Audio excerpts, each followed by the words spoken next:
మధ్యలో ఉంటే ఉంటుంది, పోతే పోద్ది, కానీ డిస్టర్బ్ చేయకు. Okay, very good, right. మనం దేవుని సన్నిధిలో ఏం చేయాలండి? ప్రభువా, ఈ సంవత్సరం అంతట్లో నా ప్రవర్తన ఎలా ఉంది, నా నడవడికి ఎలా ఉంది, నేను ఏదో చేయాలనుకున్నాను చేయలేకపోయాను, నన్ను క్షమించయ్యా అని మనం ఒక శుద్ధీకరణ ప్రార్థన మనం చేసుకోవాలి. నినివే పట్టణస్థులకి దుర్గతి పట్టబోతా ఉందని ప్రకటన చేయని యోనాను పంపించాడు దేవుడు. పంపించలేదా? పంపించాడు దేవుడు. 3 దినాల ప్రయాణం చేసి యోనా ప్రకటన చేశాడు. నినివే పట్టణస్థులారా, మీ పాపములు ఘోరం దేవుడికి దగ్గరికి వెళ్ళింది. మీ పట్టణాన్ని నిర్మూలన చేయడానికి ఆయన నిర్ణయించుకున్నాడు. మీరు పశ్చాత్తాపడితే దేవుడు క్షమిస్తాడు అని, రక్షణ పొందండి అని 3 రోజులు సువార్త ప్రకటించాడు. ఎప్పుడైతే సువార్త ప్రకటించాడో వెంటనే రాజుగారు మొదలుకొని ఏమండి ఆ దాసి వరకు కూడా, పిల్లలు కూడా, పశువులు కూడా, మేత కూడా వేయలేదంట పశువులకి, నీళ్ళు కూడా పెట్టలేదంట పశువులకి. అలాగ గోనెపట్ట ధరించుకుని బూడిద తీసేసుకుని పశ్చాత్తాపడి మొత్తం దేశం అంతా, ప్రభువా మా పాపములను క్షమించు నాయనా, ఈ ఉగ్రత మా మీద కురిపించొద్దు ప్రభు అని ప్రార్థన చేస్తే దేవుడు మొత్తం నినివే పట్టణం లేకుండా చేద్దాం అనుకున్న దేవుడు మనసు మార్చుకుని ఏండి వారిని క్షమించి వారి మీదకి పంపించాలన్న కీడుని పంపించకుండా దాన్ని తప్పించేశాడు. దేవునికి స్తోత్రం కలుగును గాక. కాబట్టి ప్రియులారా, మనం ఇలాగ చెప్పుకుంటూ వెళితే ఎన్నో సందర్భాలు మనకి ఒక అవకాశాన్ని దేవుడు ఇస్తాడు. ఇవ్వకుండా మాత్రం ఆయన ఉగ్రత కురిపించే దేవుడు కాదు, ఆయన ప్రేమమయుడు.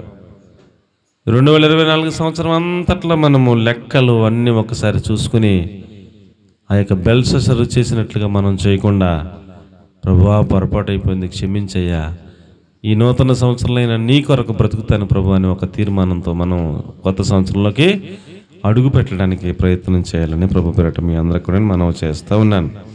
మొదటిగా ఏమండి, ఏమి లెక్కలు అడుగుతాడు దేవుడు? రోమాపత్రిక 14వ అధ్యాయం 12వ వచనం. రోమాపత్రిక 14వ అధ్యాయం 12వ వచనం.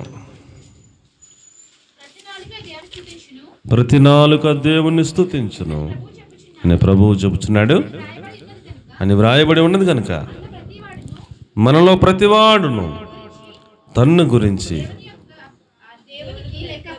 దేవునికి లెక్క అప్పగించవలెను అంటాడు. చాలమ్మ, మనలో ప్రతివాడు ఏం చేయాలటండి? దేవునికి లెక్క అప్పగించవలెను. అందరూ చెప్పండి. మనలో ప్రతివాడు దేవునికి లెక్క అప్పగించవలెను. మనలో ప్రతివాడు అనే కంటే నేను చెప్పండి, నేను దేవునికి లెక్క అప్పగించవలెను.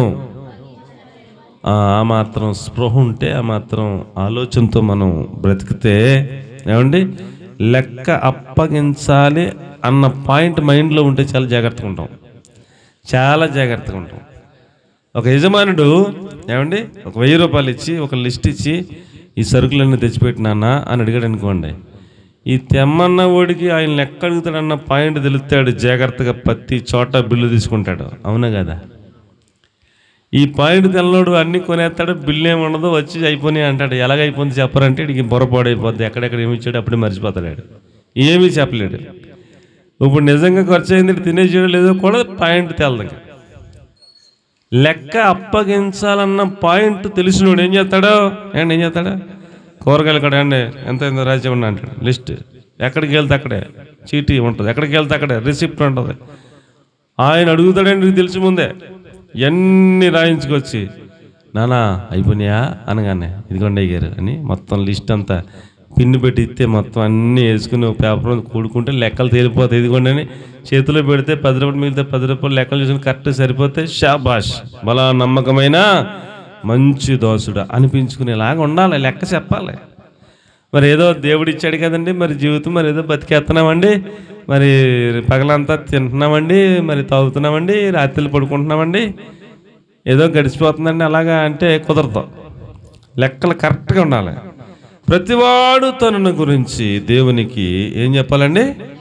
లెక్క అప్పగించాలి. ఆ అధ్యాయం మీరు ఇంటికి వెళ్ళాక ఆ రోమాపత్రిక ఏమండి, రోమాపత్రిక 14వ అధ్యాయం మీరు ఇంటికి వెళ్ళాక చదువుకోండి. అక్కడ రాసిన మ్యాటర్ అంతా ఏమిటంటే, నేను దేవునికి లెక్క చెప్పాలన్న పాయింట్ మర్చిపోయి నేను నా పక్కోడుకు తిరుగుతున్నానంట. అక్కడ అది రాశాడు అక్కడ పాయింట్. అక్కడ చూడండి, మీకు పైన కింద అన్న కొంచెం పాయింట్ దొరుకుతుందేమో చూడండి.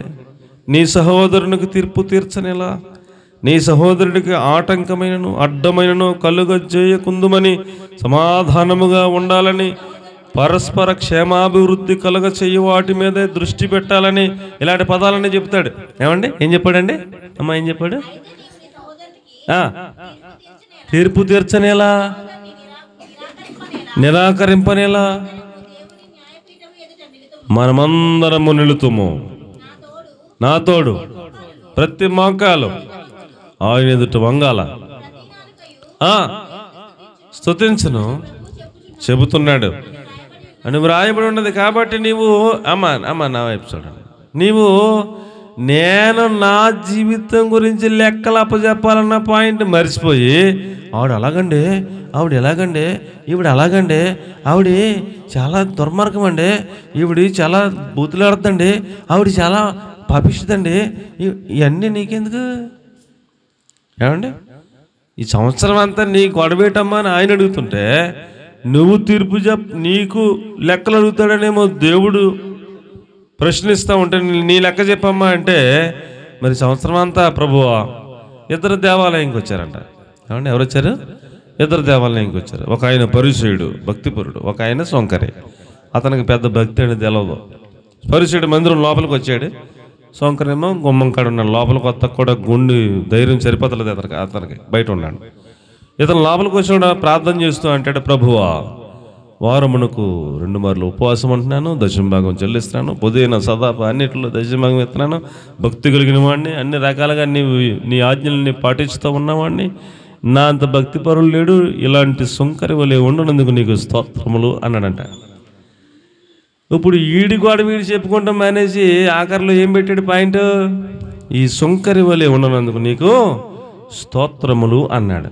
అండి, ఆడన్నాడు, అయ్యా నీ మందిరము లోపలికి వచ్చేటగా నాకు ధైర్యము చాలక నేను పాపిని, ప్రభువా నన్ను కరుణించమని రొమ్ము కొట్టుకుంటా, నా పాపాలకు క్షమించు ప్రభువు అని గుమ్మం కాడ కూర్చుని ఆడుకు అడివాడు చెప్పుకున్నాడు. ఇప్పుడు యేసు ప్రభు ఎవడికి తీర్పు తీర్చాడు? ఎవడు మంచోడని చెప్పాడు? ఏమండి, పరిసయుడు నువ్వు చాలా భక్తి చేస్తున్నావురా, నిజమేనా కాదంటలేదు, కానీ నీకంటే ఆడే బెటర్ అన్నాడు యేసు ప్రభు. ఎవరు బెటరా? ఎవరు బెటర్ అండి? ఇతడు పరిశుద్ధుడే, ఇతడు భక్తిపరుడే, అతడు పాపాలు క్షమించు ప్రభు అని ప్రార్థన చేస్తున్నాడు, అతడు పరిశుద్ధుడే, కానీ ఇతని కంటే కూడా ఆడే బెటర్ అంటున్నాడు యేసు ప్రభు. అక్కడ చాలా బొరపాడైపోతుంది. ఇతడు వారానికి 2 సార్లు ఏం చేస్తున్నాడు? ఉపవాసం అంటున్నాడు, ప్రతి దాంట్లో దశమభాగం ఇస్తున్నాడు, చాలా భక్తిపరుడు, ఆజ్ఞలన్నీ పాటిస్తున్నాడు, ఒక పాపం చేయడు. ఏమండి, ఒక వ్యభిచారం చేయడు, ఒక మద్యపానం తాగడం, ఏమండి ఏ పాపం చేయడు, సూపర్. అసలు అతను మించిన భక్తిపరులు లేడు. కానీ ఇద్దరికి తేడా ఎక్కడ కొట్టేసింది? ఏమండి, అతడి గురించి అతడు లెక్క చెప్తాం అనేసి ఏం చేస్తున్నాడు? ఈ సొంకరి వలె ఉండనందుకు నీకు స్తోత్రములు అన్నాడు. అంటే అతడిని తక్కువ చేశాడు, ఇతను హెచ్చించుకున్నాడు. అది నచ్చలేదు దేవుడికి. దేవుడు ప్రతివాడిని లెక్క అడుగుతాడు. ఏ విషయంలో అడుగుతాడు? నీ సహోదరునికి తీర్పు తీర్చనేలా. ఈ సంవత్సరం అంతట్లో ఏమండి, మన ఇంటి పక్కల గురించి, ఇంటి ముందుల గురించో, వాళ్ళ గురించి, వాళ్ళ గురించో, బంధువుల గురించో, స్నేహితుల గురించో, రక్త సంబంధికుల గురించో, వాళ్ళు నాకన్నా అభివృద్ధి అయిపోతున్నారు, వాళ్ళు నాకన్నా మంచి బట్టలు వేసుకుంటున్నారు, వాళ్ళు బాగా అభివృద్ధి అయిపోతున్నారు, మాకేమీ లేదు, ఇలాంటి ఆలోచనలు ఏమన్నాయా? సహోదరుల గురించి ఏమండి తీర్పు తీర్చిన పరిస్థితులు ఏమైనా ఉన్నాయా? అసూయ, ద్వేషం, పగ ఇలాంటివి ఏమైనా ఉన్నాయా? ఎదటి వారిని చూసి వారసలేనితనం, బుద్ధి అలాంటివి ఏమైనా ఉన్నాయా? ఏమండి, కాబట్టి ప్రియులారా, నీ సహోదరునికి తీర్పు తీర్చనేలా అతడికి ఆటంకముగా ఉండటానికి ప్రయత్నం చేస్తున్నావేంటి? అతడికి అడ్డంగా ఉంటున్నావేంటి? నువ్వు సమాధానముగా ఉన్నావా సంవత్సరం అంతా? సాధ్యమైతే మనుషులందరితో ఎలా ఉండాలటండి? సమాధానంగా ఉండాలట. ఈ సంవత్సరం అంతా అలా ప్రయత్నం చేసావా? ఆ పాయింట్ మీద లెక్క అడుగుతున్నాడు. అది ఇంకా లెక్కలు అడిగితే బోలను ఉంటాయి, అన్ని అడిగితే మనం కొళ్ళు తేలేస్తాం, సమాధానం చెప్పుకోలేము దేవుడి దగ్గర. ఆయన అడిగే పాయింట్ ఏంటంటే, నీవు పరస్పర క్షేమాభివృద్ధి కలుగజేసేలాగా ఉన్నావా సంవత్సరం అంతా? అందరూ బాగుండాలి అన్నట్టుగా బతికావా సంవత్సరం అంతా? లేకపోతే పరస్పర క్షేమాభివృద్ధి కలుగజేయకుండా ఏమండి కొంచెం తేడాగా ఉన్నావా? ఏమండి మనుషులు రకరకాలు ఉంటారా? వాళ్ళకి ఇష్టమైతేనేం ప్రేమిస్తారు, ఇష్టం లేకపోతే ద్వేషిస్తారు, అంతేనా కదండి? ఏమండి రకరకాలు ఉంటారు మనుషులు. ఇప్పుడు దేవుని వాక్యం ఏమి అడుగుతుంది? నీవు పరస్పర క్షేమాభివృద్ధిని కలుగు చేసావా సంవత్సరం అంతా? నీవు ఇతరులకు తీర్పు తీర్చకుండా నీ గురించే నేను దేవునికి లెక్క అప్పగించాలన్నట్టుగా అకౌంటబుల్గా బతికావా? ఇతరులకు ఆటంకం ఏమైనా కలిగించకుండా ఉన్నావా? అడ్డముగా ఉండకుండా ఉన్నావా అని ఇన్ని పాయింట్ల మీద మనల్ని లెక్క అడుగుతున్నాడు. ప్రతివాడు తన్ను గురించి దేవునికి లెక్క అప్పగించవలెను అన్నాడు. కాబట్టి ప్రియులారా, మనం ఆ అధ్యాయం అంతా చదివితే అంటాడు, నా సహోదరుడికి భోజన విషయంలో కూడా నేను ఆటంకంగా ఉండను. అతడికి ఒకవేళ శాకాహారం ఇష్టమైతే నేను కూడా శాకాహారమే తింటాను, ఎప్పుడు మాంసం దగ్గరికి వెళ్ళను అంటూ నా పక్కన నోడికి నేను ఆటంకంగా ఉండకూడదు అన్నట్టుగా చాలా విషయాలు అధ్యాయంలో చెబుతాడు. ఏమండి నా మాటలు అర్థమవుతున్నాయి ఏమన్నా? మనం ఇతరులకు ఆటంకంగా ఉండకూడదు అనే పాఠాన్ని చెప్తున్నాడు. ఈ విషయంలో లెక్క అడుగుతాను అంటున్నాడు. ఏమండి ఏమడుగుతాడట? మనకి సాధ్యమైనంత మట్టుకి, నా మాటలు మనకు సాధ్యమైనంత మట్టుకి అందరికీ మేలు చేయటానికి చూద్దాం. ఏం చేస్తా చూద్దామండి? అందరికీ మేలు చేయడానికి చూద్దాం. అందరితోనూ సమాధానంగా ఉండటానికే ప్రయత్నం చేద్దాం. మనుషులం కాబట్టి కోపాలు వస్తాయి రావా? అసలు నాకు కోపమే రాదంటే పచ్చి అబద్ధం. మనుషులం కాబట్టి కోపం వస్తుంది. అత్తగారు ఏమనంటే కోపం వస్తుంది, అమ్మ ఏమనంటే కోపం వస్తుంది, తమ్ముడు ఏమనంటే కోపం వస్తుంది. వస్తుందా రాదా? వస్తుంది. ఎప్పటికప్పుడే సరి చేసుకుంటా, ఏమండి సమాధానమును కోరుకుంటా, సంవత్సరం అంతా జాగ్రత్తగా వాక్యానుసారంగా బతికమ్మ లేదని పరీక్షించుకుంటా. ఒకవేళ ఎక్కడైనా ఎప్పుడైనా ఏదన్నా పొరపాటు అయితే ఇప్పుడు దాన్ని ఏం చేయాలి? ప్రభువా, ఈ విషయంలో కొంచెం బలహీనపడ్డాను, నన్ను శుద్ధీకరించుకుంటున్నాను ప్రభువా, నీ రక్తంలో కడిగి పరిశుద్ధపరిచిన ఆయన, నూతన సంవత్సరంలో నీ చిత్తానుసారంగా జీవించుటకు తీర్మానం చేసుకుంటున్నాను ప్రభువా అని ఇప్పుడు మనం మన పొరపాట్లన్నింటినీ ఏం చేయాలి? శుద్ధీకరణ చేసుకోవాలి. అర్థమవుతుందండి? నా మాటలని అర్థమవుతున్నాయా? నా మాటలని అర్థమవుతున్నాయా? దేవునికి మహిమ కలుగును గాక. మొదటి మాట ఏమిటనగా ప్రియులారా, తనను గురించి దేవునికి ప్రతి విషయంలో లెక్క అప్పగించాలి. పరిశుద్ధంగా ఉన్నావా సంవత్సరం అంతా? పాపం చేయకుండా ఉన్నావా? ఏమండి నీ కళ్ళ ద్వారా చూడకుండా ఉండగలిగావా? చూడకూడదు ఏమన్నా చూసావా?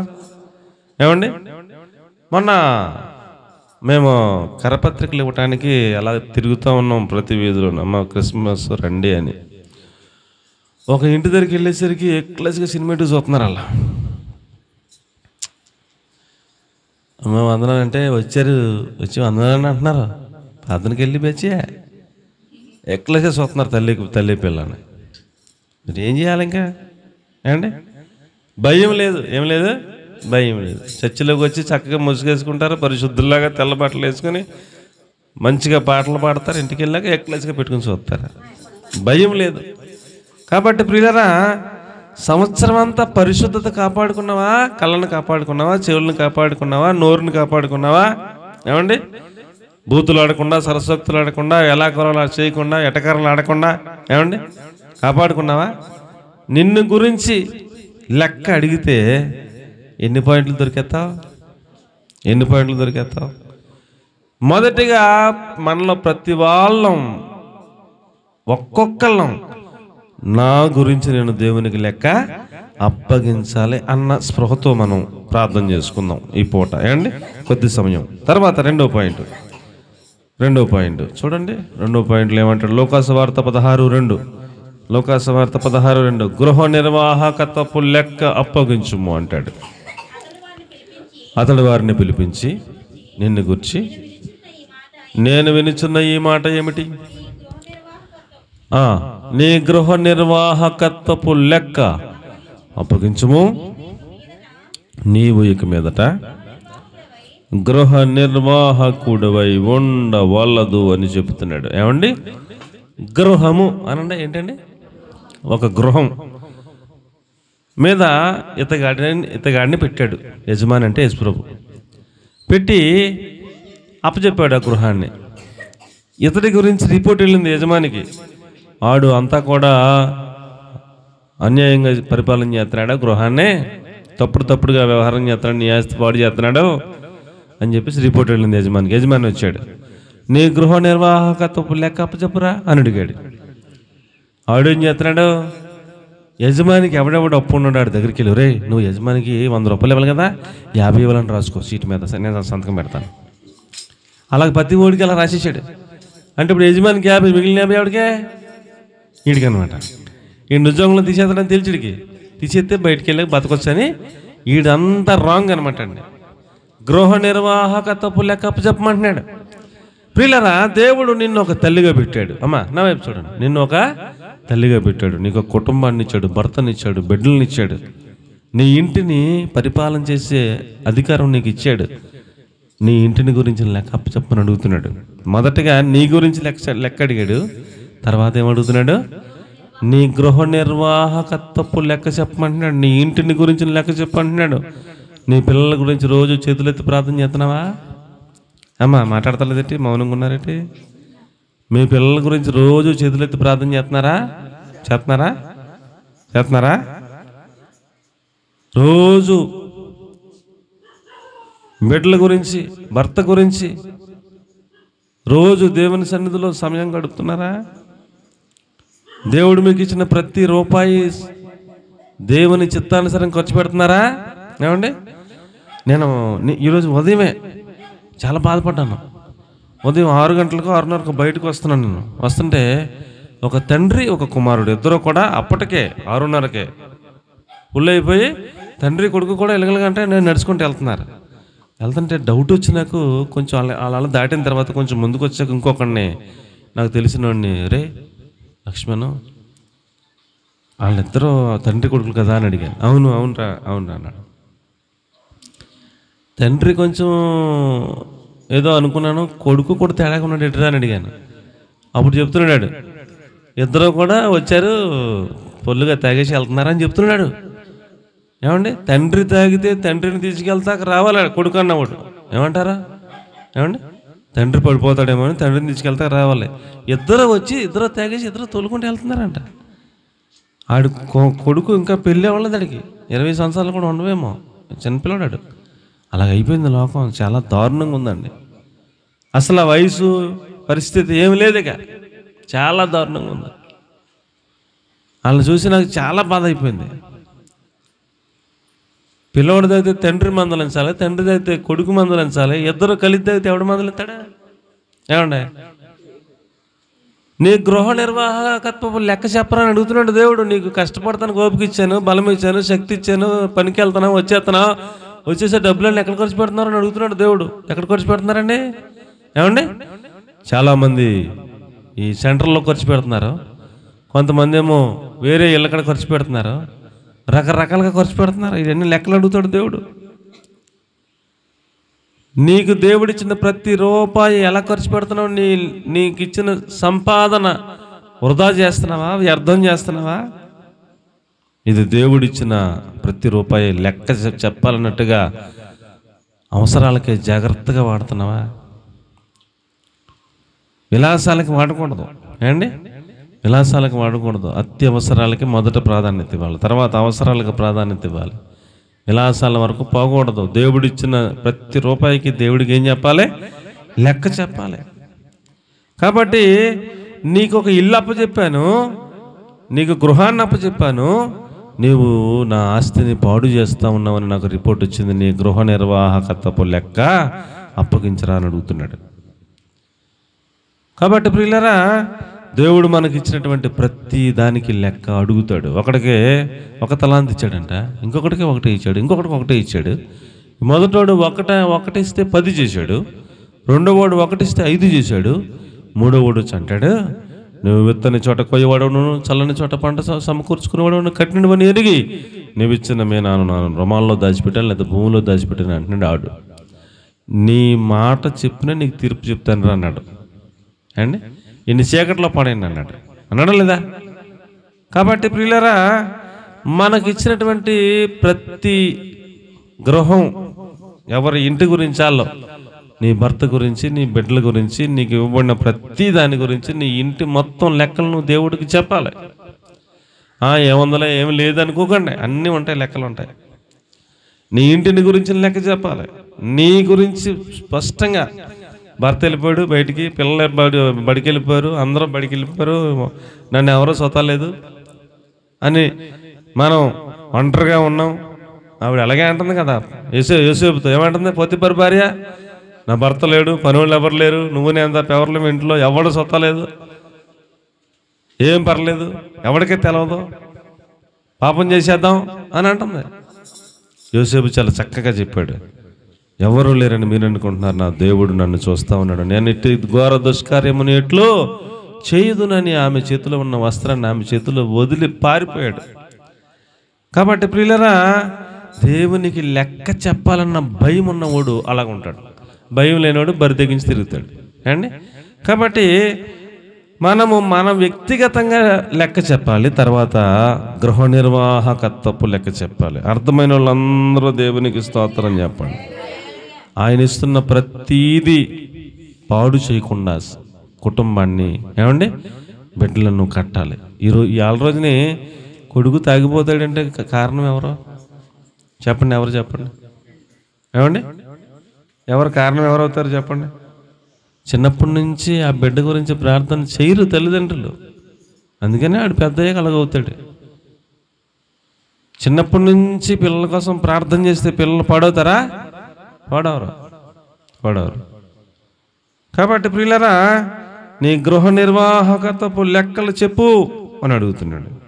తర్వాత 3వ మాట కనుక మనం చూస్తే, మొదటి మాట నా గురించి లెక్క చెప్పాలి, 2వ మాట నా కుటుంబాన్ని గురించి గృహ నిర్వాహకత్వపు లెక్క చెప్పాలి. ఇంక చెప్పడానికి బోల్ అంత ఉంటుంది సబ్జెక్టు, అంత చెప్పలేను, సమయం లేదు. 3వ మాట ఏమంటారంటే అండి, 3వ మాట మత్తయి సువార్త 12వ అధ్యాయం 36వ వచనం. నేను మీతో చెప్పినదేమనగా, మనుషులు పలుకు వ్యర్థమైన ప్రతి మాటను గుర్చి విమర్శ దినమున లెక్క అప్పగించాలి అంటాడు. ఏమండి, ముందుగా నా గురించి లెక్కలు చెప్పాలా, తర్వాత నా గృహ నిర్వాహకత్వపు లెక్కలు చెప్పాలి, తర్వాత నేను మాట్లాడిన ప్రతి మాటకి లెక్క చెప్పాలంట. ప్రతి మాటకి లెక్క చెప్పాలంట. నేను నోట్లో నుంచి మాట్లాడే ప్రతి మాటకి లెక్క చెప్పాలన్న పాయింట్ నాకు మనసులో ఉంటే తేడాగా మాట్లాడతానా, కోపంగా మాట్లాడతానా, దురుసుగా మాట్లాడతానా, బూతులు మాట్లాడతానా, సరసోక్తులు మాట్లాడతానా, ఎటకరాలు మాట్లాడతానా? సెపరేట్ అండి, మాట్లాడరేంటి మీరు? ఏమండి మాట్లాడరేటండి? నేను మాట్లాడే ప్రతి మాటకి దేవునికి లెక్క చెప్పాలన్న పాయింట్ నాకు తెలిస్తే, ఆ స్పృహలో నేను ఉంటే, సోయి ఉంటే, ఏమండి నేను మాట్లాడే ప్రతి మాట జాగ్రత్తగా మాట్లాడతాను లేదా? ఏమండి ఆచి తూచి మాట్లాడతాను, అవసరమైన మాటే మాట్లాడతాను. అవతల వాళ్ళు ఏమడిగారు దానికే సంబంధం అని చెప్తాను కదా. కోపం వచ్చినా కంట్రోల్ చేసుకుంటాను, బూతులాడకుండా కంట్రోల్ చేసుకుంటాను, అవునా కదా? ఏమండి ప్రతి మాటకి లెక్క చెప్పాలంట అండి. వ్యర్థముగా పలిగే ప్రతి మాటకి లెక్క చెప్పాలంట. కోపం వచ్చేసినప్పుడు భర్త మీద కలబడిపోయి ఇప్పుడు మాట్లాడేస్తుంటారు. జ్ఞాపకం చేసుకోండి, ఈ సంవత్సరం ఎన్నిసార్లు తిట్టేశారు భర్తని, ఎన్నిసార్లు కలబడిపోయారు, ఎన్ని బూతులు ఆడేశారు, ఎన్ని శాపనార్థాలు పెట్టేశారు. ఏమండి మన నోటిని మనము మన స్వాధీనం ఉంచుకున్న కెపాసిటీ ఉండాలి. దేవునికి స్తోత్రం కలగనగా ఎవడైనా మాట యందు తప్పని ఎడల వాడు తన సర్వ శరీరమును తన స్వాధీనము నుంచుకున్న శక్తి కలిగిన వాడు అవుతాడని యాకోబు పత్రికలో చెప్పాడు. నేను నా మాటను నేను కంట్రోల్లో పెట్టుకోగలిగితే నేను నా సర్వ శరీరాన్ని నా స్వాధీనంలో పెట్టుకున్నట్టే అంటాడు. కాబట్టి పరిస్థితులు ఎలాగున్నా, అవతలలో కోప్పడిపోతున్నా అండి, కొంచెం మనకు కూడా కోపం వచ్చేసేలాగా పరిస్థితులు ఉన్నా ఎక్కడికక్కడ ఏం చేసుకోవాలి? కంట్రోల్ చేసుకోవాలి. పొరపాటున ఒక మాట వదిలేస్తే ఆ మాటకి ఏం చెప్పాలంట? లెక్క చెప్పాలంట. అంత సీరియస్గా ఉంది మ్యాటర్. ప్రతిదానికి లెక్క అడుగుతాడంట దేవుడు. అందులో వివరాలు చెప్తున్నాడు. మళ్ళీ దీని గురించి అడుగుతాను, దాని గురించి అడుగుతాను, దీని గురించి అడుగుతానని చెప్తున్నాడు. కాబట్టి ప్రియులరా, మనము మాట్లాడే ప్రతి మాట చాలా విలువైన మాట. అందుకనే మన నోట్లో జీవం ఉందంట. ఏముందంటే చెప్పండి? మన నోట్లో జీవం ఉందంట. జీవముతో పాటు మరణము కూడా ఉందంట నోట్లోనే. అందుకని శాపనార్థాలు పెట్టొద్దంటారు. ఏం పెట్టొద్దండి? శాపనార్థాలు పెట్టొద్దంటారు. అందుకని ఎంత కోపం వచ్చేసినా శాపనార్థాలు పెట్టకూడదు. పిల్లల్ని ఇసికించేసినా, చిరాకు వచ్చేసినాక ప్రవర్తించినా, ఎంత మనకి ప్యానం విసిగిపోయినా పొరపాటును కూడా పిల్లల్ని ఏమనకూడదు? శాపనార్థాలు పెట్టకూడదు. పిల్లల్ని పెట్టకూడదు, బయట వాళ్ళని పెట్టకూడదు. ఎందుకు పెట్టాలా? ఒక దైవ సేవకుడికి ఎంత బాధ కలిగించేసిన విశ్వాసుల మీద, ఎవరి మీద శాపనార్థాలు పెట్టకూడదు. పెడితే అయిపోద్ది వాళ్ళ పని. అంత డేంజరు. నోట్లో మాట అంత పవర్ఫుల్గా ఉంటుంది. కాబట్టి ఎప్పుడు కూడా దైవ సేవకులు చాలామంది మీరు గమనించారో లేదో, వాళ్ళు నోరు తెరిస్తే ఆశీర్వాదం మాటలే చెప్తారు. దేవుడు నిన్ను దీవించనుగాక ఆ పదమే చెప్తారు, ఆశీర్వాదమే చెప్తారు.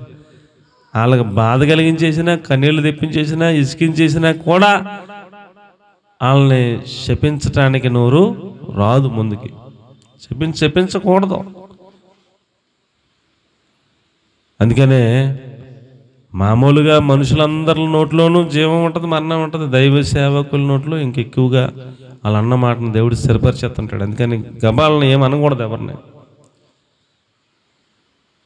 చాలా జాగ్రత్తగా చూసుకోవాలి మాటని. ఒక దైవ సేవకుడు నీ నోటికి క్యాన్సర్ వస్తుందని చెప్పాడు. నిజంగా వచ్చేసింది అతనికి క్యాన్సర్. నిజంగా వచ్చేసింది. కాబట్టి ఒక మాట పొరపాటును కూడా ఎవరినేమీ అనకూడదు. మనం అందరం కూడా శాపనార్థాలు పెట్టకూడదు. నువ్వు మాట్లాడే ప్రతి మాటకి ఏం చెప్పాలి చెప్పండి? లెక్క అప్పగించాలి అంటాడు. మత్తయి సువార్త 12:36 చదివారు కదా? కీర్తన 56:8. మనం ఎక్కడికి వెళ్తున్నామో మన సంచారములు కూడా లెక్కేస్తాడంట. నువ్వు ఎప్పుడు ఏ ఇదిలోకి వెళ్ళావో, ఏ ఇంట్లోకి వెళ్ళావో, ఏ చీకట్లో ఎక్కడికి వెళ్ళావో అండి అన్ని లెక్కలేస్తున్నాడంట. మన సంచారములన్నీ లెక్కలేసాడంట. మనం కార్చే ప్రతి కన్నీటి బొట్టు ఆయన కవిలిలో దాచాడంట. ఏమండి? మన తల వెంట్రుకలన్నీ లెక్క పెట్టాడంట. మనం కూడా లెక్కెట్టుకోలేము. మన తలంట్రుకలు లెక్కెట్టుకోగలమా? మనకు తలంట్రుకలు ఎన్నో లెక్కెట్టాడంట. అన్ని రాశాడంట. మన దినములు ఎన్నో రాశాడంట. ఎప్పుడు ఎంతకాలం బతుకుతామో ఏమండి? అన్ని లెక్కలు ఉన్నాయి. అమాయకంగా ఏం లేదు. చూడండి ఆ మాట. నీ సంచారములు నీవు లెక్కించి ఉన్నావు. నా కన్నీళ్ళు, అబ్బా, నువ్వు కార్చే ప్రతి కన్నీరు ఆయన బుడ్లో ఉంది. నీ సంచారములను ఆయన లెక్కిస్తూ ఉన్నాడు. కాబట్టి పిల్లలు చాలా జాగ్రత్తగా మనం, ప్రభువా ఈ సంవత్సరంలో చాలా చోట్లకి, వెళ్ళకూడని చోట్లకి వెళ్ళిపోయాను, కూర్చోకూడని చోట్ల కూర్చున్నాను, మాట్లాడకుండా మాటలు మాట్లాడాను, వెళ్ళకూడని చోట్లకి వెళ్ళిపోయాను, వెనకూడని చాలా మాటలు వినేశాను.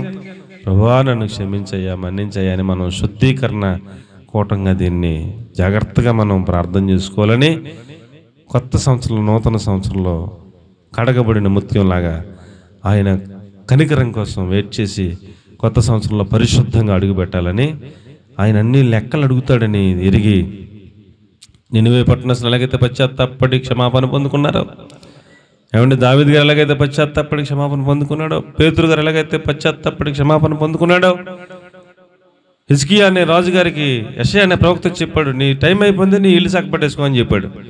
అతడు చెప్పాలకి వెళ్తున్నాడు, ఇతడు గోడ వైపు తిరిగి కన్నీళ్ళు గడిచి ప్రార్థన చేస్తున్నాడు. హిజ్కియా ఏమని? ప్రభువా నేను సత్యముగాను యథార్థముగా నీ సన్నిధిలో ఎలాగ నడుచుకున్నాను ఒక్కసారి జ్ఞాపకం చేసుకోయ్యా అని గోడ వైపు తిరిగి కళ్ళని గడిచి ప్రార్థన చేస్తున్నాడంట. దేవుడు ఆ ప్రార్థనల గురించి వెంటనే మరలా యెషయాకు ప్రత్యక్షమై, నాన్న అతడు గోడ వైపు తిరిగి కన్నీళ్లతో ప్రార్థన చేస్తున్నాడు, నేను చూశాను, నువ్వు మళ్ళీ వెనక్కి వెళ్ళి 15 సంవత్సరాలు ఇంకా ఆయుష్ ఇచ్చానని చెప్పు, అతగాడికి వచ్చిన క్యాన్సర్ పుండు అంజూరపు ఒక మొద్ద తెచ్చుకుని పెట్టుకోమని తగ్గిపోద్దని చెప్పు అని చెప్పి పంపించాడు మళ్ళీ యెషయాని. యెషయా గారు వచ్చి చెప్తున్నాడు, అయ్యా నువ్వు ప్రార్థన చేస్తే దేవుడు చూశాడట, నీకు 15 సంవత్సరాలు ఆయుష్ ఇచ్చానని చెప్పమన్నాడంటే ఆ రాజుకే నమ్మశక్యంగా అవ్వలేదు. ఎందుకంటే ఆ రోజుల్లో క్యాన్సర్ పుండు అంటే దానికి మందులే, చచ్చిపోతారు ఖచ్చితంగా. ఎలా బతుకుతాను నేను, ఈ క్యాన్సర్ ఎలా తగ్గుద్దని అనుమానంగా అడిగాడు. అంజూరపు మొద్దోడు తెచ్చుకుని పెట్టుకోమని చెప్పాడు దేవుడు. పెట్టుకో, తగ్గిపోతే 3వ రోజున మందిరంకి వెళ్తావు అని అంటే అప్పటికి నమ్మబుద్ధి కాలేక ఒక సూచన చెప్పంటే, ఏమండి గడియారం 12కి వచ్చిన గడియారం మరలా తెల్లరగట్ల 6 గంటలకు వెళ్తుందా, నీడ మళ్ళీ వెనక్కి వెళ్తుందా, నీడ వెనక్కి వెళ్తే చాలా అని అడిగాడు యెషయా. అయ్యి బాబు అలాగే జరుగుద్దా, ఒక పూట వెనక్కి వెళ్తుందా, అలాగే వెళ్తే నేను బతుకుతానని నమ్ముతాను అన్నాడు. దేవుడు చేసి పెట్టాడు అలాగా, ఒక పూట వెనక్కి వెళ్ళిపోయింది అంతకాలం. ఆశ్చర్యపోయాడు రాజు. కాబట్టి ప్రియులరా, ఏదైనా ఒక ప్రవచనం ఒక ప్రవక్త వచ్చి చెప్పినప్పుడు వెంటనే పశ్చాత్తాపడి ప్రార్థన చేసిన వారు దాన్ని మరలా ఏమండి క్షమాపణ పొందుకున్నారు. ఈ బెల్షస్సరు క్షమాపణ కోసం ప్రార్థన చేయలేదు, సౌలు క్షమాపణ కోసం ప్రార్థన చేయలేదు, ఆదాము అవ్వ క్షమాపణ కోసం ప్రార్థన చేయలేదు, కయ్యను క్షమాపణ కోసం ప్రార్థన చేయలేదు. ఇంకా బోలంతమంది ఉన్నారు ఇలాగ చేయలేమో శాపాలు తెచ్చుకున్నారు. క్షమాపణ పొందుకుని శుద్ధీకరణ చేసుకున్న వాళ్ళేమో ఒక ఛాన్స్ దేవుడి చేత ఇవ్వబడ్డారు, మరలా మంచి జీవితాన్ని వాళ్ళు జీవించారు. కాబట్టి ఈ 2024 సంవత్సరంలో మన అందరం పర్ఫెక్ట్గా ఎవరు అన్ని విషయాల్లోనూ లేమని మన అందరికీ తెలుసు కదా. మనం అనుకున్న స్థాయికి మనం సాధించలేకపోవచ్చును, పరిశుద్ధంగానే ఉండవచ్చును, ఏదైనా చిన్న చిన్న లోపాలు కూడా ఉండవచ్చును. అవన్నీ ఈ పూట మనం ఏం చేయాలి, ఒప్పుకుని శుద్ధీకరించుకుని పరిశుద్ధపరచబడి, ప్రభువా నీవు ఎక్కడిగితే నేను ఎక్కడ చెప్పగలను ప్రభువా, నీవు కోరుకున్న స్థాయికి నేను రాలేకపోతున్నాను ప్రభువా, నన్ను మన్నించు ప్రభువా, క్షమించు ప్రభువా, ఇక నుంచి నీ చిత్తానుసారంగా జీవిస్తానయ్యా అని ఒక తీర్మానంతో పరిశుద్ధపరచబడి ఇక ఒక్క ఆదివారం కూడా మానకుండా నీ సన్నిధికి వస్తాను. ప్రతి ఉపవాస ప్రార్థనలను పాలుపంపులు పొందుతాను. వారానికి ఒక పూట నేను ఉపవాసం ఉంటాను. నా కుటుంబం కోసం నిరంతరం ప్రార్థనలు చేస్తూ ఉంటాను. నా గృహ నిర్వాహకత్వపు లెక్క ఖచ్చితంగా అప్పగించినట్లుగా బతుకుతాను. నా గురించి కూడా లెక్క అడిగితే దావీదు గారు అంటాడు, ప్రభువా నన్ను పరిశీలించము, నన్ను పరిశోధించము, నన్ను పరీక్షించము, నీకు ఆయాసకరమైన మార్గం ఏదైనా నా యందున్నదేమో తెలుసుకునుము అంటాడు. ఎంత గుండెకాయ ఉంటే ఆ మాట అనాలండి అండి. దేవుడు ఏం పరిశీలిస్తాడంట, హృదయ అంతరంగాలను పరిశీలిస్తాడు అండి. దేవుడే వచ్చి పరిశీలన చేస్తే పాయింట్ ఏమో దొరకకుండా ఉంటుంది మన దగ్గర అండి. ఎంత నిర్దోషంగా ఉండకపోతే నువ్వు వచ్చి చూసుకో ఏమైనా ఉందో మన దగ్గర అని అంటాడు ఎవడన్నా. అలాగా అనాలంటే ఎంత ఖచ్చితంగా ఉంటే అనగలదు ఏమండి, అంతేనా కదా. ఇప్పుడు మన ఇంట్లో ఏదన్నా ఉందనుకోండి, ఏదో ఉండకూడని వస్తువు ఉందనుకోండి, ఎవరైనా వచ్చి మేము చెక్ చేస్తామని అంటే ఎందుకులేండి అని మనం అర్థం చెప్తాం. ఏమైనా ఉంటే ఏమి లేదనుకోండి ఏమంటాం, చేసుకో అంతేనా, చేసుకో అని మనమే తలుపు తీసేస్తాం కదా. వచ్చి అంత చూసుకుంటాడు, ఏమో దొరకవు, ఏమి లేవు కాబట్టి, అవునా కదా. అలాగా దావీదు గారు అంటాడు, ప్రభువా నన్ను పరిశీలించుము, నన్ను పరిశోధించము, నన్ను పరీక్షించము, నీకు ఆయాసకరమైన మార్గం నా యందు ఏదైనా ఉన్నదేమో తెలుసుకొనుము. ఏమి ధీమాతో చెప్పాడన్నమాట. అలాగను నేను ప్రభువా జీవించాలని ఆశపడుతున్నాను, నన్ను అలాగ తయారవుటకు నాకు కృప చూపించు ప్రభు అని మనం ప్రాధేయపడితే, ప్రార్థన చేసుకుంటే అలాంటి గొప్ప వ్యక్తులుగా మనల్ని దేవుడు తయారు చేస్తాడు. దేవునికి స్తోత్రం కలుగును గాక. హల్లెలూయా. చాలా టైం అయిపోతుంది అండి. మత్తయి సువార్త దావీదు గురించి 51వ కీర్తన మీరు ఇంటికి చదువుకోండి. ఎన్ని మాటలు చెప్పాడో. నన్ను హిస్సోపుతో కడుగుము, నన్ను హిమము కంటే తెల్లగా చేయము, నన్ను నీ ఆత్మను మరలా నాకు ఇవ్వండి, నీ రక్షణానందాన్ని మరలా నాకు ఇవ్వండి. ఎన్ని చెప్పాడో అదే మీరు ఇంటికి వెళ్ళి చదువుకోండి. మత్తయి 26:75 పేతురు సంతాపపడెను. హిజ్కియా 2 రాజులు 21, 2, 3 వచనాలు, నినివే పట్టణం, యోనా గ్రంథంలో ఇవన్నీ మీరు ఇంటికి వెళ్ళి ధ్యానం చేయండి. ఏమండి అలాగున్న మనకు కూడా ఒక అవకాశాన్ని దేవుడు ఇస్తూ ఉన్నాడు. పశ్చాత్తాపడి శుద్ధీకరణ చేసుకుందాం అని ప్రభు పేరట మీకు నేను మనవి చేస్తూ ఉన్నాను. అలాగే లోకాసు వార్త 19:22 వచనం చదవండి. 22 నీ మాటను బట్టి నీకు తీర్పు తీర్చుతాను చెడ్డదాసుడా అంటూ అతగాడికి చీకట్లో పట్టుకెళ్ళి సంఖ్యలేసి చీకట్లో పడేయమన్నాడు. అమ్మ అంతేనా? చెడ్డదాసుడా నీ నోటి మాటను బట్టి నీకు తీర్పు తీర్చున్నాను. నేను పెట్టందాన్ని ఎత్తువాడను, విత్తందాన్ని కొయ్యవాడు, నేను కట్టినుడని నీకు తెలిసి ఉండగా నువ్వెందుకు నా సొమ్మును సాహుకారులు యొద్ద ఉంచలేదు? అట్లు చేసి ఉండేలా నేను వచ్చి వడ్డీతో సహా తీసుకుందినే వీని వద్దనండి ఆమెనా కూడా తీసుకుని ఇవ్వండి చెప్పాడు. అయ్యా కలిగిన వాడికి ఏమేమో ఇస్తాను, లేని వాడి దగ్గర నేను తీసేసుకుంటానని చెప్పాడు. ఈయన తీసుకెళ్ళి చీకట్లు వేసేయమన్నాడు. కాబట్టి ప్రియులరా, మనము జాగ్రత్తగా గమనించినట్లయితే మన ప్రతి మాటను బట్టి మనకి ఏముంటుందటండి, ఆ లెక్క చెప్పాల్సిన బాధ్యత ఉంటుందని చెప్తున్నాడు. ఏమండి కాబట్టి మనం చాలా జాగ్రత్తగా భయభక్తులతో బ్రతకాలని దేవుని వాక్యాన్ని బట్టి హెచ్చరిక చేస్తున్నాను. యోహాను సువార్త 4:39 చూడండి. యోహాను సువార్త 4:39 సమరయ స్త్రీ మాటను బట్టి ఆ ఊరిలో ఉన్న వారందరూ యేసుప్రభుని నమ్ముకున్నారని చెప్పి రాసిపెట్టాడు. నేను చేసినవని నాతో చెప్పిన సాక్ష్యం ఇచ్చిన స్త్రీ యొక్క మాటను బట్టి ఆ ఊరిలోని సమరయులలో అనేకులు ఆయన యందు నమ్మిక ఉంచిరి. అంతేనా? అంతేనమ్మా? ఆయన యందు విశ్వాసం ఉంచిరి. అదే నమ్మకమైన విశ్వాసం అన్న ఒకటే. ఆ యేసు ప్రభు యందు విశ్వాసము ఎలాగుంచారంట? ఒక్క సమరయ స్త్రీ మాటను బట్టి. ఎలాగండి? ఆమె 5 కొంపలకు ఎసరెట్టింది, ఇప్పుడు 6వ ఒడికి ఎసరెట్టింది. అలాంటి ఆవిడే మారిపోయిందంటే ఆమెను మార్చినోడు పక్క క్రీస్తు ఉంటాడు అని ఆమె మాటను బట్టి ఆ సమరయుల ఊర్లో అనేకులు, అంటే మెజారిటీ పీపుల్ యేసుప్రభు క్రీస్తుని నమ్మేశారంట, విశ్వాసంలోకి వచ్చేసారంట ఒక్క స్త్రీ మాటను బట్టి. కాబట్టి నీ మాట ఎలా ఉండాలి? నీ మాట ఎలా ఉండాలి? ఎలా ఉండాలండి? అవునంటే అవును, కాదంటే కాదన్నట్టు ఉండాలి. నీ మాటకు అంత వాల్యూ ఉండాలి. నీ మాట అంటే చెయ్యాలి, నష్టమైన చేయాలి. అలాగున మాట మీద నిలబడే వాళ్ళంగా, మాట తప్పని వాళ్ళంగా, ఆ మాట కోసం మాట తప్పని వారంగా మన సర్వ శరీరమును మన స్వాధీనమందుంచుకున్న శక్తి కలిగిన వాళ్ళంగా మనం మారాలని, అలాగున లెక్క చెప్పాల్సిన బాధ్యత ఉందని ఒక అవగాహనతో మనం బ్రతకాలని దేవుని వాక్యం తెలియజేస్తుంది. ఆఖరి పాయింట్, 4వ పాయింట్ ఏమండి? దైవ సేవకులను కూడా లెక్క అడుగుతాడు దేవుడు. మమ్మల్ని కూడా లెక్క అడుగుతాడు. నీకు అప్పగించిన ఈ ఆత్మలన్నిటి గురించి లెక్క చెప్పినానా అంటాడు. వాళ్ళందరి గురించి రోజు ప్రార్థన చేస్తున్నావా? వాళ్ళందరి సమస్యల గురించి ప్రార్థన చేస్తున్నావా? వాళ్ళందరి గురించి పరలోక రాజ్యం నాకు సిద్ధపరచాలని వాక్యాన్ని ప్రిపేర్ అవుతున్నావా? వాళ్ళందరి కోసం ఉపవాసం ఉండి వాక్యం చెప్పడానికి ప్రార్థనాపూర్వకంగా వాక్యం చెప్పి వారిని పరలోక రాజ్యానికి నడిపించాలని ఆశపడుతున్నావా? రాత్రంతా ప్రార్థనలో ఉంటున్నావా? ఇంకా బోలన్ని పాయింట్లు నన్ను కూడా అడుగుతాడు ఆయన. కాబట్టి ప్రతి వారికి లెక్క అడుగుతాడు అనేది కామనం. ప్రతి వారికి ఏం అడుగుతారు? లెక్క అడుగుతారు. చూడండి, మీ ఆత్మలను కాయుచున్న వారు లెక్క అప్పగించవలసిన వారి వలె కాస్తా ఉన్నారు అంటాడు. హెబ్రీ పత్రిక 13వ అధ్యాయం 17వ వాక్యం. హెబ్రీ పత్రిక 13వ అధ్యాయం 17వ వచనం. 13వ అధ్యాయం 17వ వచనం.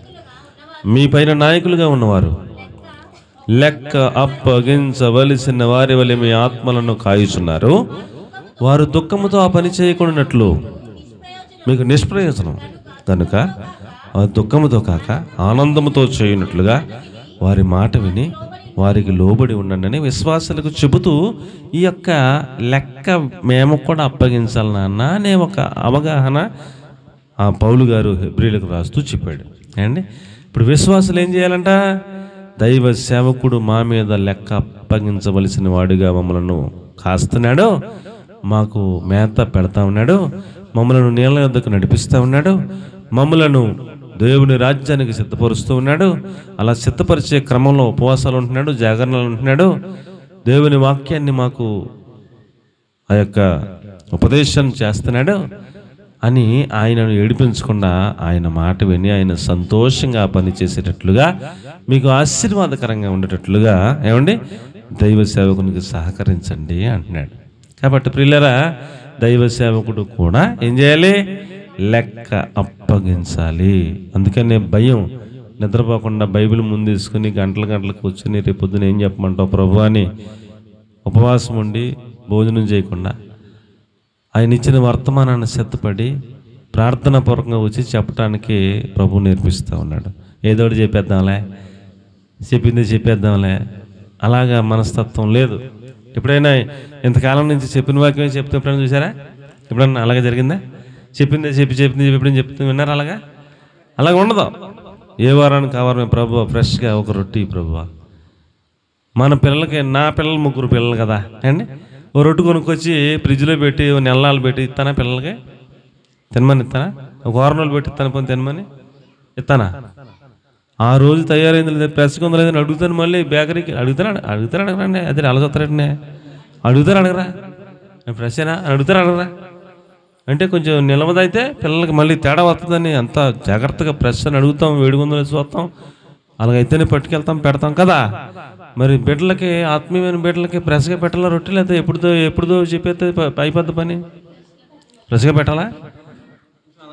ఒక్కొక్కసారి ఏమండి కొన్ని చోట్ల ఏమండి కొన్ని చోట్ల చెప్పిందే చెప్తూ ఉంటారు కదా. కొన్ని చోట్ల మీరు ఏమన్నా ఎప్పుడైనా గమనించారా? నా చిన్నప్పుడు నేను గమనించేవాడిని. ఒక 2-3 ప్రసంగాలు ఉంటాయి, అదే రిపీట్ అవుతూ ఉంటుంది అనమాట. చెప్పిందే చెప్తుంటారు. అలా కాకుండా ప్రభువా, నా బిడ్డలకి ఒక కొత్త రొట్టె, తాజా రొట్టె కావాలి ప్రభువా అని కనిపెట్టి ఆయన ఇచ్చిన వర్తమానాన్ని సిద్ధపరచుకుని తాజాగా రొట్టె పెట్టి అలాగున్న ఆ బిడ్డలను పరలోక రాజ్యానికి సిద్ధపరచాలని తాపత్రయపడుతున్నటువంటి నడిపింపులో ప్రభు మనకి అలాంటి గొప్ప కృపను ఇచ్చాడు. అందుని బట్టి దేవునికి స్తోత్రం కలిగిన గాక. కాబట్టి ప్రియులరా, ఆత్మలను కాసేటువంటి పని, ఆ పనిలో ఏం చేయాలంట? ఆ ఆత్మలను కాసేటువంటి పనిలో ఏం చేయాలంట? ఏమండి, కీర్తన గ్రంథం 134:1, నా సన్నిధిలో రాత్రి నిలుచుండు సేవకులారా అంటాడు. ఆయన సన్నిధిలో రాత్రంతా నిలిచుండి చేతులెత్తి ప్రార్థన చేసేటువంటి భారం కలిగిన సేవకులుగా ఉండాలి అంటాడు. యెహోవా సేవకులారా, నా మందిరంలో రాత్రి నిలిచి ఉండేవారులారా, మీరందరూ యెహోవాను సన్నుతించండి. పరిశుద్ధ స్థలం వైపు మీ చేతులెత్తి యెహోవాను సన్నుతించుడి. చాలు ప్రభువా, నా బిడ్డల్లో పలానా వారికి అప్పులు ఉన్నాయంట ప్రభువా, కృప చూపించండి ప్రభువా, అప్పులు తెచ్చుకునే కృప ఏమన్నా ప్రభువా అని చేతులెత్తి ప్రార్థన చేసేది ఎవరో? దైవ సేవకుడు చేతులెత్తి ప్రార్థన చేస్తూ ఉంటాడు, జ్ఞాపకం చేసుకుంటూ ఉంటాడు. ప్రభువా, మా బిడ్డల్లో ఒకరికి అనారోగ్యంతో బాధపడుతున్నారు, కనికరించి ప్రభువా, స్వస్థపరచు ప్రభువా అని గోజాడిది ఎవరో? దైవ సేవకుడు గోజాడుతూ ఉంటాడు. దైవ సేవకులు ఉపవాసాలు ఉంటారు, దైవ సేవకులు జాగరణాలు చేస్తుంటారు. ఏమండి, ఇవన్నీ ఎందుకంటే దేవుడు లెక్క అడుగుతాడు అన్న భయం, దేవుడు రేపొద్దున్న జీతం ఇస్తానన్నాడు అన్న ఆశతో ఏమండి ఇవన్నీ చేస్తూ ఉంటాం. కాబట్టి ప్రియులారా, నేనైనా మీరైనా మనలో ఎవరైనా ఏం చెప్తున్నాడు? ఆయన లెక్క అప్పగించాలని చెప్తున్నాడు. ఏం చెప్పాలంట? లెక్క చెప్పవలసిన వారంగా ఉన్నాం మనందరం అని తెలుసుకుని చాలా జాగ్రత్తగా ఈ సంవత్సరం అంతా మనం ఎలా గడిపాం అనేది ఒకసారి మనం మననం చేసుకుని, ఏమండి ప్రభువా, ఈ విషయంలో నేను కొంచెం బలహీనపడ్డాను, నన్ను క్షమించయ్యా, మన్నించయ్యా, వచ్చే సంవత్సరం 2025లో నీకోసం బతుకుతాను ప్రభువా, ప్రతివారం మానకుండా నీ సన్నిధికి వస్తాను ప్రభువా, ప్రతివారం ఉపవాసం ఉంటాను ప్రభువా, ఉపవాస ప్రార్థనకు కూడా వస్తాను ప్రభువా, నేను ఇతరులకు తీర్పు తీర్చకుండా నేనే నీకు లెక్క అప్పగించవలసిన వాని వలే నేను బతుకుతాను ప్రభువా నా గృహ నిర్వాహకత్వపు లెక్క అప్పగించాలని తెలుసుకుని నేను నా కుటుంబం అంతటి కోసం ప్రార్థనాపూర్వకంగా బిడ్డలను పెంచుతాను ప్రభువా అని ఒక తీర్మానం చేసుకుని శుద్ధీకరించుకుని ఈ సంవత్సరం అంతా ప్రభు కాపాడినందుకే కృతజ్ఞతాస్తుతులు స్తోత్రాలు చెల్లిస్తూ మనం అందరం కూడా ఒకరి తర్వాత ఒకరం ప్రార్థన చేసుకోవాల్సిన సమయానికి వచ్చాం. అలాగున మనం దేవునికి లెక్క అప్పగించాలన్న ఒక